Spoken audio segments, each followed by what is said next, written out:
est à Monsieur Michael Cosson pour le groupe démocrate. Merci Madame la Présidente. Ma question s'adresse à Madame la Ministre des Solidarités et des Familles.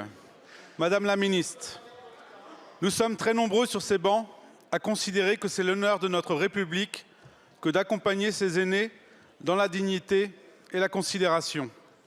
Pourtant, nos aînés vivent dans l'angoisse de ne plus pouvoir régler leurs frais d'établissement ou craignent de devenir une charge pour leurs enfants et leurs petits-enfants.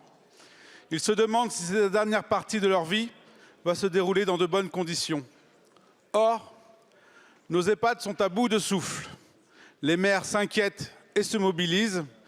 Les équilibres financiers ne sont plus assurés avec l'envolée des coûts de fonctionnement.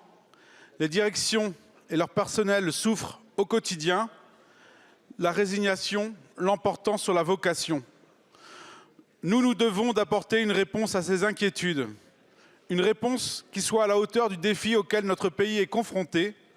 D'ici 2050, le nombre de personnes âgées de 75 à 84 ans en France connaîtra une hausse de près de 50%, rendant d'autant plus indispensable une réponse ambitieuse à la problématique du grand âge. Les parlementaires bretons se mobilisent avec les maires pour les EHPAD. Mais je sais que l'ensemble de mes collègues, quelle que soit leur sensibilité politique, partagent cette préoccupation envers ces personnes âgées, envers ces familles, envers ces soignants. Bien sûr, cette majorité n'est pas restée passive. En 2020, nous avons créé notre 5e branche dédiée à l'autonomie. Aujourd'hui, vous portez, Madame la Ministre, une réforme ambitieuse du financement des EHPAD. Demain, il nous faudra traiter la dépendance dans toute son ampleur et sa complexité. Loin des rustines, comme un énième crédit d'impôt, loin des procès d'intention et des postures, nous devons des réponses à toutes ces familles. Ainsi, Madame la Ministre, pouvez-vous nous dire comment et avec quels moyens vous comptez agir pour que nos aînés puissent bien vieillir? Je vous remercie, mon cher collègue. La parole est à Madame Aurore Bergé, ministre des Solidarités et des Familles. Merci Madame la Présidente, Mesdames et Messieurs les députés, Monsieur le député Michael Cosson. Merci pour la question qui permet de rappeler l'engagement des députés de la majorité sur cette question. Nous nous réunissions dès cet été avec des maires des Côtes-d'Armor et du Finistère et vous-même et un certain nombre de parlementaires qui sont engagés évidemment dans les territoires. Parce que vous avez raison, le choc démographique auquel notre pays va faire face est probablement l'une des plus grandes transitions à laquelle l'ensemble de notre société doit se préparer. Ça n'est pas juste en vérité la question des EHPAD et de leur modèle économique qui est posée, c'est donc l'adaptation de l'ensemble de notre société. Comment garantir à nos personnes âgées vieillissantes de pouvoir rester à domicile puisque c'est d'abord leur première volonté?